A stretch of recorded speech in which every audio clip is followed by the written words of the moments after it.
Baie hartlik welkom, liewe vriende en broeders en susters. Ek gaan vanmôre vir u twee kort gedeeltetjies lees uit Filippense 3 vanaf die 5de vers. Dis wat Paulus nou eintlik praat. Hy stal homself uit en hy wil eintlik so 'n bietjie brag oor sy agtergrond. Hy sê ek het die ware besnydenis het ek deurloop. Ek is deur die Gees gedoop. Tog sê hy, wil ek nie op die uiterdinge beroem nie. En nog meer, ek is op die 8ste dag besny. Van geboorte af 'n Israeliet, uit die stam van Benjamin. 'n Egte Hebreër, in wetsopvatting was ek 'n Fariseer. In my ywer 'n vervolger van die kerk. In 'n onderhouding van die wet van Moses om vryspraak te kry. Ek was onberispelik, sê hy. Maar wat eers vir my 'n bate was, beskou ek nou as waardeloos. Terwille van Jesus Christus. Nog meer, ek beskou alles as waardeloos wat om Christus Jesus, my Here te ken, oortref alles in waarde.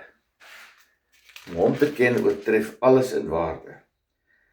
Dan in hoofstuk 4 skryf hy, wees altyd bly in die Here, ek herhaal, wees bly, wees inskikkelik, wees goed teenoor alle mense, want die Here is naby. Moet oor niks besorg wees nie, maar maak in alles julle begeertes deur gebed en smeking en met danksegging aan God bekend, en die vrede van God, wat alle verstand te bowe gaan, sal oor julle harte en gedagtes die wag hou in Christus Jesus. Verder, sê hy, alles wat waar is, alles wat edel is, alles wat reg is, alles wat rein is, alles wat mooi is, alles wat prysenswaardig is, wat 'n deeg of lofwaardige saak daaroor mag wees, daarop moet jy jou gedagtes rig. Mens moet eintlik hierdie gedeelte lees en dan so rukkie stil staan naby, dat jy weer en weer dit lees en oordink en dat dit insink in jou in. Dan word dikwels vir die mense gesê, die kerk het ontaard. In plaas van 'n hospitaal wat mense versorg, het dit geword 'n museum, waar ou dinge uitgestal word. Allerlei prestasies van die verlede. En ons moet versigtig wees dat dit in ons lewe ook nie so is, dat jy wil soort van uitstal dit wat jy al bereik het, wat goed en mooi is nie. Maar dat jy nou doen wat reg is. So pas op, wie is die kerk? Kerk beteken behorende aan die Here. Dat die mense wat aan die Here behoort, nie verander in 'n museum, in plaas van 'n hospitaal wat mense versorg nie. Want as jy in 'n museum ontaard, dan het die ouens sondeboekies. Hulle is sondesnuiters. Hulle vind fout met elke mens wat hulle pad kruis. Hulle wil graag mense oor die vingers tik. Hulle wil graag mense teregwys. Want hulle bekleem ons nou hierdie vreeslike posisie as die besondere kinders van die Here. En daarom verlaat baie mense die kerk. Daar's duisende mense wat nie meer kerk toe gaan nie. En 'n mens kan dit goed verstaan. Want die kerk het hulle begin afstoot. Maar ek wil tog op iets anders te wys, waarvoor die kerk moet staan. Ons kom nou daarby. Want hulle sê, nee man, die kerk is dood. Ons soek bietjie lewendige musiek, en ons soek dinamiese prediking, en ons soek goed vir die jeug, en alles is waar. Maar dis verskoningkies wat mense opper om weg te bly van die kerk af. En die kerk is tog nou soos 'n vuurtjie. As daar 'n klompie kole is wat bly brand, dan brand die vuur lank, maar as daar een koeltjie is, dan brand hy gou uit. Dan is hy gou dood. Dis die gevaar wat by die kerk is. 'n Duitse filosoof Nietzsche, wat hier in die 19de eeu 1844 geleef het, wil baie graag soos sy pa ook 'n predikant word. En hy het ook toe klaargemaak met skool en toe by die universiteit aangesluit by Bonn. En ek dink hy was in sy 4de of sy 5de jaar, toe gaan sy pa dood. En hy was werklik verbitter daaroor, hy kon dit nie hanteer nie. Hy het gevoel, maar die Here en sy pa het hom nou gedrop. Hoekom nou? Hy het sy pa nog so nodig in hierdie tyd waar hy teologie studeer. En hy het allerlei vrae gehad oor God en oor die kerk en so. En toe gaan sien hy vir Dorothy Zolle, verskoning. Toe gaan sien hy vir Dorothy Zolle. En Dorothy Zolle het eenvoudig vir hom gesê, sy was 'n belangrike filosoof, teoloog, en sy het gesê, man, jy moet nie daaroor bekommerd wees nie, God is dood. God lewe glad nie. Jy soek verniet vrae en antwoorde by God. Toe het hy gaan raad soek by Sartre, 'n Franse filosoof. En Sartre het vir hom gesê, weet jy wat, jy's in 'n bootjie wat gaan na die waterval waar dit van bo af gaan afval na onder toe. So weet jy wat, jy soek verniet antwoorde by God. God bestaan nie meer nie. En hierdie goed het hom hard geslaan. Dis amper soos die lied wat Amanda Strydom sing. Sy sê dat jy kyk deur 'n splinterruit. Ek ken mos die lied. So bietjie depressief. Maar daar was 'n ander man, Ivan Illich, 'n Oostenrykse priester. En hy het vir hom gaan vra, hoe sal jy die wêreld wil verander? Hoe moet die kerk die wêreld verander? Moet dit gebeur deur 'n revolusie, hervorming, wette wat gedwing word? En sy antwoord was, neither. If you want to change society, you have to tell an alternative story. Jy moet 'n alternatiewe storie vertel. En dis waarby ek wil uitkom, die alternatiewe storie wat jy moet vertel, is 'n storie oor Jesus. Oor Jesus. Ons verlosser. Hy wat hom doodgeloop het in die kruis. Wat opgestaan het, wat lewe. Ek vra verskoning dat ek Jesus, ek is 'n bietjie gryp. Maar kyk maar na Paulus, wat ons nou net so gelees het uit die brief van Filippense uit. Hy spog met die feit dat hy 'n ywerige Jood is, dat hy op die 8ste dag besny is, dat hy kom uit die stam van Benjamin, dat hy 'n vervolger was van die mense, dat hy alles gedoen het vir die Here, dat hy by was met die steniging van Stefanus. Trouwens, miskien het hy opdrag gegee dat hulle hom met klippe moet doodgooi. Maar toe loop Paulus hom vas in Jesus. Handelinge 9 op die Damaskuspad, waar 'n helder lig om hom straal. En die Here vir hom sê, Saul, Saul, waarom waarom vervolg jy my? En daar het 'n radikale verandering en bekering in Paulus se lewe plaasgevind.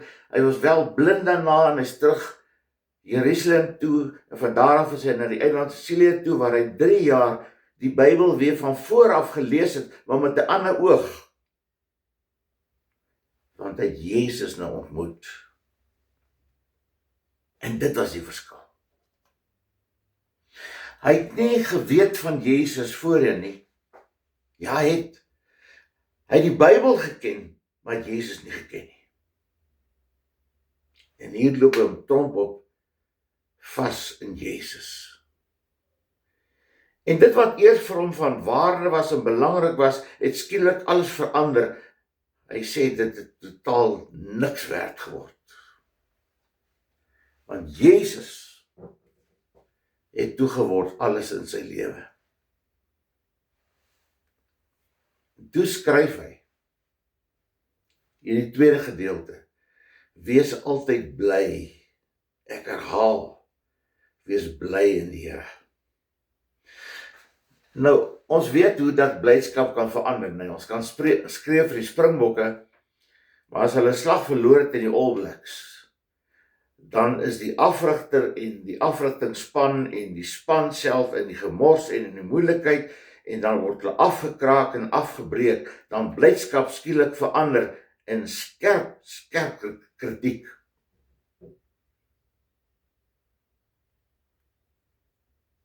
Wat in Paulus se lewe die verandering gebring het, is 'n verhouding met Jesus. En as dit nie goed gaan in jou verhouding met die Here Jesus nie, dan gaan dit ook nie goed met jou verhouding met jou naaste, met jou medemens nie. Want dan sê soos Paulus uit om kritiek te lewer, om te vervolg, om te byt, dan raak jy 'n sonde snyfer.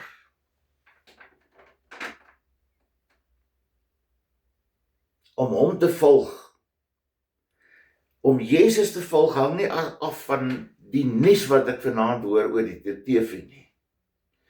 Dit hang nie af van die Springbokspan wat wen of verloor nie. Dit hang nie af van die president se toespraak nie. Om hom te volg met jou hart en jou hande, met jou kop, om daai woorde in te neem, wees altyd bly, ek herhaal, wees bly in die Here, soos Paulus ook skryf in Tessalonisense 5 vers 18, dis die wil van God, dat julle bly moet wees. Is God se wil. Maar dan lê daai blydskap op 'n ander vlak, want jy moet naby aan hom lewe.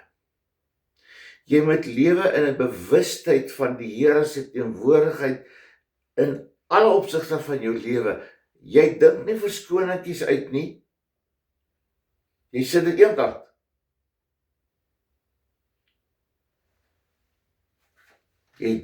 Jy soek om naby hom te wees, want hy is naby aan jou. Ja, Paulus sê eintlik 'n baie mooi ding.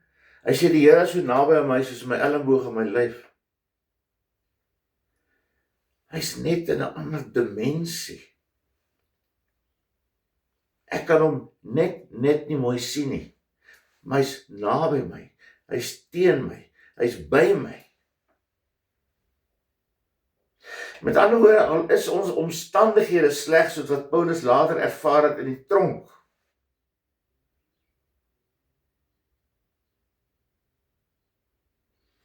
dan weet ek dien iemand, soos Viktor Frankl gesê het, groter en meer en sterker as net 'n mens.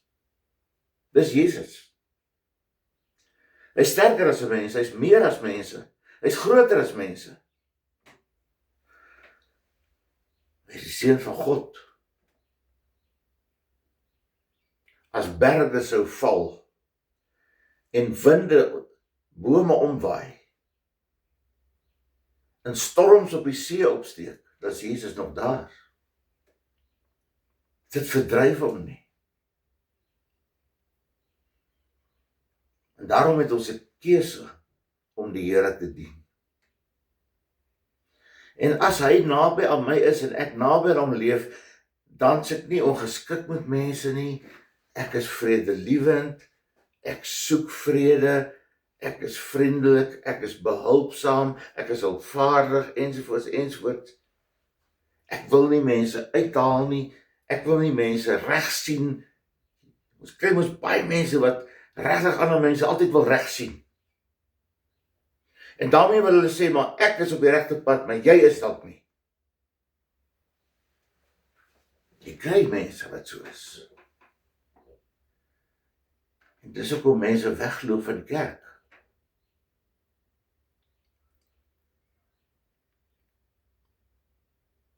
En as angs en sorge en bekommernis jou oorval, dan moet dit jou nie beroof van jou lewensvreugde nie, of jou lewenskwaliteit nie, want ek weet hy is naby in alle omstandighede, al is daar 'n storm op die see wat Petrus ervaar het, en die disippels. Ek weet hy help. Ek dink dit is Psalm 34 vers 14 wat sê, hy beskerm jou in alle moeilike tye. Ja, dit voel nie altyd so nie, né? Dit voel soms asof die Here ver is. Maar dan moet jy nie op jou gevoel staat maak nie. Jy moet staat maak op die wete dat die Here beloof het, ek is by jou tot aan die einde van die dag. Dis Aristoteles wat gekom het met die 3 verhoudings wat hy van gepraat het, die nuttigheidsverhouding. Dien jy die Here sodat hy van nut kan wees en jou kan help met jou finansies en jou huwelik en jou gesinslewe en jou werk en ek weet nie wat alles nie. En dan sy soort van die ekstra wiel aan die wa. So 'n nuttigheidsverhouding is uit. Of dien ek die Here op grond van 'n genotsverhouding, dat daar net vreugde en vrolikheid in my lewe moet wees. Jy kry mos hierdie vrolike vinkies. Of die derde een sê hy wat so mooi is, dien ek die Here sodat ons siele in mekaar in gevleg raak. Dis mooi. Ons siele raak in mekaar gevleg, smelt in mekaar. Ek gaan sit as te ware op sy skoot, met my arms om sy nek, soos wat hy Matteus 18 sê, bring die kindertjies na my toe, en dan vat hy hulle en die til op sy skoot.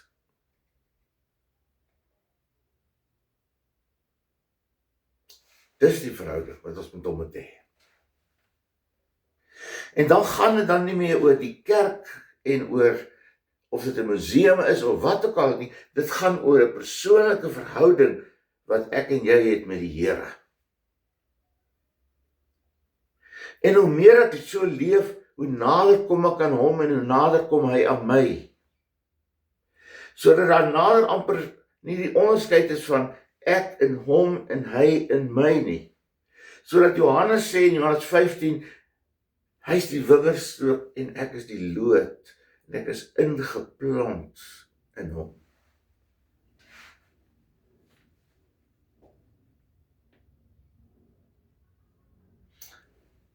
Het jy so 'n verhouding met die Here? Lewe jy naby aan hom? Met 'n bewustheid van hom, heeltyd. Hy is so naby soos my elmboog en my lyf. Lewe jy tot eer van hom? Is jy daarop uit om hom te dien met jou hart en mond en hande?